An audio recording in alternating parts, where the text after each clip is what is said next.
भयानक सैलाबी रेले सर चढ़कर बोल रहे हैं। ऐसे में एक लफ्ज क्यूसिक हर जुबान पर है। फलां बराज पे इतने क्यूसिक का रेला आ रहा है।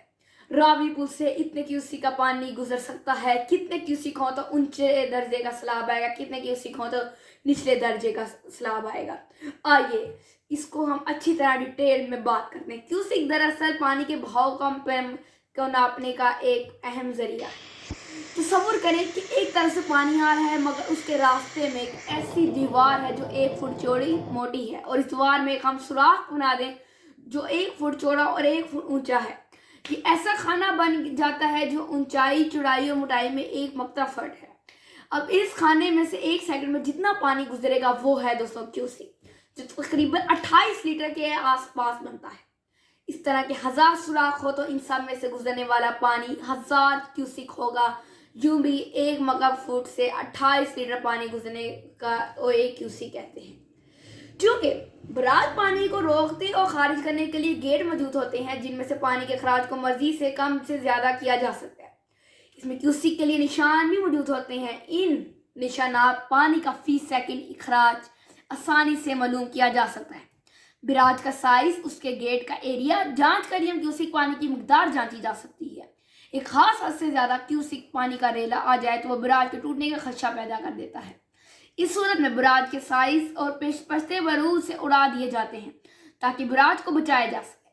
पश्ता टूटने से अचानक उठने वाला सैलाब की इंतहाई शदीद तरीन तबाहकुन शक्ल है, जो किसी डैम टूटने के जैसा होता है। इस किंडों में बस्तियों को दोस्तों निकल जाता है, जो अब हो रहा है। दोस्तों जो क्यूसिक के अंदर दोस्तों क्यू का मतलब है और सेक का मतलब है, सेक से मुराद दोस्तों सेकंड्स होता है। तो दोस्तों अब जो दोस्तों रेले पानी के आ रहे हैं लाहौर और पंजाब, पूरे सिंध में भी जो दाखिल हो जाए, उसके बारे में हम तफसील से बात करते हैं। रावी ने अपना पानी शहर के रेजिडेंशियल एरियाज तक फैला दिया है। रोड बंद हो गई हैं, ड्रेनेज फेल हो गई है जो पहले भी थी, और लोग बोट्स के जरिए रेस्क्यू किए जा रहे हैं। लाहौर के अंदर पार्क व्यू सिटी की कई 3 ब्लॉक्स के अंदर सैलाब आ चुका है। मुल्तान, झंग, नारोवाल, सियालकोट, कसूर, यहाँ बोट्स और ड्रोन से एवैक्यूएशन की जा रही है। स्कूल तो गवर्नमेंट बिल्डिंग और शेल्टर्स बनाया गया है, जो जिन लोगों के घर डूब गए हैं, वहाँ देहात लोगों में जो उनके सरकारी स्कूल्स हैं उधर उनको रहाइश कुछ दिनों के लिए दी गई है, और कुछ मेडिकल कैंप्स भी लगाए गए हैं पंजाब हुकूमत की तरफ से। सियालकोट एयरपोर्ट टेम्परेरी बंद करना पड़ा है क्योंकि पूरा फील्ड पानी में डूब गया है। फैसलाबाद, चिन्नौर, गुजरांवाला बेल्ट, यहाँ सबसे ज़्यादा फसलें बर्बाद हुई हैं, खासकर चावल, कॉटन और सब्जियों की। खेत बिल्कुल तबाह हो गए हैं, मतलब सिर्फ लोगों के घर नहीं डूबे बल्कि खाने का इंतज़ाम भी बहुत अफेक्ट हुआ है। दोस्तों मैं आपको बताऊँ तो फैसलाबाद के मेन शहरों में सैलाब नहीं आया क्योंकि उन्होंने उधर के बंद तोड़ के दोस्तों उनके रास्ते बदल दिए जाते हैं ताकि शहरों को उनसे बचाया जा सके, जिसकी वजह से कई गाँव पानी के सैलाब की वजह से दोस्तों उनके मुँह में चले जाते हैं। तो दोस्तों ये सिर्फ बारिशों की वजह से नहीं हुआ। इंडिया ने अपने डैम्स के गेट्स दोस्तों खोल दिए, पानी डाउनस्ट्रीम पाकिस्तान की तरफ भेज दिया। मतलब जो नदियां पहले ही बारिश से भर चुकी थी उन्हें पानी डालकर इस सिचुएशन को और ख़राब कर दिया गया। और दोस्तों इंडिया ने कुछ ऐसे भी किया, उन्होंने अपने डैम के दरवाजे बंद कर दिए। पानी का लेवल 93-94% तक उन्होंने भरा। फिर एक तेज़ रेले का इंतज़ार किया। जब वो तेज़ रेला आया उन्होंने अचानक डैम के दरवाजे खोल दिया। आपको पता है डैम के दरवाजे जब खुलते हैं तो पानी अमूमन इतनी ज़्यादा स्पीड से जाता है कि वहाँ सैलाब आ ही जाता है। उन्होंने दरवाजे खोल दिए, पानी सारा पाकिस्तान की तरफ डाल दिया, और फिर उन्होंने डैम के दरवाजे बंद कर दिए कि पानी वापस उलट के ना आ सके, और फिर उन्होंने पानी जमा करना शुरू कर दिया है। खैबर पख्तूनख्वा, फ्लैश फ्लड्स और लैंडस्लाइड्स। अब बात करते हैं केपी के। यहाँ सैलाब का सीन थोड़ा अलग था। सवार, शांगला, बुनेर, बटाग्राम और बजोत जैसे माउंटेन्स एरियाज में क्लाउड बर्स्ट हुए। मतलब अचानक कितनी ज़्यादा बारिशें पड़ी कि पूरे का पूरा गांव बह गया। सीना बुनेर में 150 से ज़्यादा लोगों की जान चली गई। पूरा केपी मिलाकर 320 से ज़्यादा अफराद मर गए।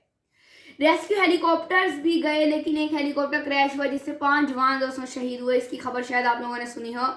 ये सब कुछ घंटों में हुआ और लोगों के घर, रास्ते और फसलें भी दोस्तों मिट्टी में मिल गई। जो पानी है उसके बम वगैरह तोड़ के कुछ करके वो उधर से सिंध की तरफ दाखिल होने को सैलाब का पानी तैयार बैठा है। अभी सिंध में सिचुएशन पंजाब जैसी नहीं है, लेकिन खतरा बहुत बड़ा है। पंजाब से बहकर आने वाला लाखों क्यूसिक का पानी सिंध के गुड्डू, सखर और कोटरी बैरेजेस तक पहुंच रहा है और अथॉरिटीज कह रही हैं कि सुपर फ्लड बन सकता है, जिसकी वजह से उनको बंद भी तोड़ना पड़ सकता है। और उसको खतरा भी है कि वे इतनी क्यूसिक आने से 7-8 लाख क्यूसिक पानी आने से बैरेज ही टूट जाएगा। 15 जिलों को रेड अलर्ट पर रख दिया गया है कि पानी जब पहुंचेगा उनसे एक दिन पहले उन्होंने वो इलाके तमाम खाली करा देने हैं। 16.5 लाख से ज़्यादा लोग मुतासिर हो सकते हैं उधर। 16,051 गाँव और 2.7 लाख फैमिलीज रिस्क पर हैं। ऑलरेडी 900 प्लस रिलीफ कैंप्स और 300 life stock camp set up किए गए हैं सिंध में। याद रखिए 2022 का सैलाब में सबसे ज़्यादा तबाही सिंध में ही हुई थी। इस बार भी अगर पानी का प्रेशर कम ना हुआ तो सिंध को फिर से एक भारी नुकसान दोस्तों झेलना पड़ेगा। अब आपको ये तमाम वजूहात, आपने सारा कुछ असरात इफेक्ट हो चुका है। इसके बाद आपके ज़हन में सवाल होगा कि सैलाब ये आता क्यों है। इसकी 4 वजूहात हैं। सबसे पहली वजूहत मानसून रेंज। इस साल बारिश के साथ रिकॉर्ड टूट पर बहुत ज़्यादा पीक पर बारिशें हुई हैं, रिकॉर्ड ही टूट गया। इंडिया के डैम रिलीजेस, हम ज़्यादातर तो इल्ज़ाम इंडिया पर लगा रहे हैं, लेकिन मानसून रेंज का भी काफ़ी हद उसके अंदर दोस्तों है। रावी सदर के डैम खोलकर एक्स्ट्रा पानी भेज दिया गया उन्होंने। क्लाउड बर्स्ट, केपी के माउंटेन्स में अचानक बारिश हुई जिसने फ्लैश फ्लड ला दिए। क्लाइमेट चेंज, ग्लोबल वार्मिंग से मानसून ग्लेशियर मेल्ट दोनों ज़्यादा इंटेंस हो गए हैं। क्लाइमेट चेंज की वीडियो मैंने इसको क्लाइमेट चेंज को तफसील से दोस्तों बयान किया था अपनी एक वीडियो में, जिसका लिंक मैं डिस्क्रिप्शन में डाल दूंगा, वो भी आप ज़रूर देखिएगा। अगर आप सबसे पहले क्लाइमेट चेंज को समझेंगे तो आपको इन बारिशों की दोस्तों असल में वजूहात समझ आएंगी। तो अब इसके असर और रेस्क्यू एफर्ट्स मैं आपको कुछ बता दूं जो रेस्क्यू एफर्ट्स की गई हैं। एनडीए में तभी जून से अब तक पूरे मुल्क में 850 प्लस लोग सैलाब से मर चुके हैं। मैं आपको बताऊँ एनडीएमए ने लोगों को एसएमएस भी किए हैं। रावी के करीब जो कुछ गांव वगैरह लोग रहते हैं, उमूमन मुझे भी एसएमएस है, बल्कि उन्होंने पूरे मुल्क में लोगों को आगाह किया। सिर्फ पंजाब में 7 लाख से ज़्यादा अफराद को रेस्क्यू करके कैंप्स में शिफ्ट किया गया है। ड्रोन्स और बोट्स और आर्मी का रेस्क्यू ऑपरेशन अभी भी चल रहा है। इसके बाद एक और चैलेंज इस गवर्नमेंट को झेलना पड़ेगा, वो है दोस्तों बीमारियां जैसे मलेरिया, डेंगू, पानी से फैलने वाली बीमारियां, फ्लड, फूड स्टोरेज। और दोस्तों एक बात मुझे अभी भी याद आई है, वो मैं ज़रूर शेयर करता हूँ।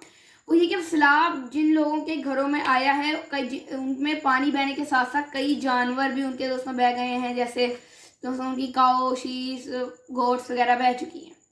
और कई घरों में सांप, बिच्छू जैसे जो जानवर हैं वो भी उनके घरों में दाखिल हो चुकी हैं। मैंने खुद कुछ वीडियोस में सब देखा है कि उनके घरों में सांप या बिच्छू वगैरह अमूमन उनके दरवाज़ों पर चिपके हुए हैं या छुपे हुए हैं या मरे हुए भी मिल रहे हैं।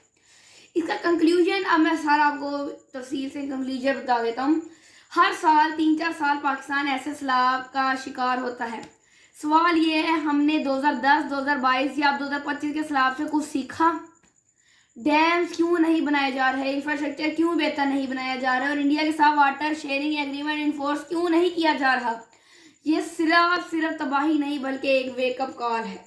अगर क्लाइमेट चेंज और प्लानिंग को सीरियस ना लिया तो अगले 10 साल पाकिस्तान के लिए बहुत मुश्किल होंगे।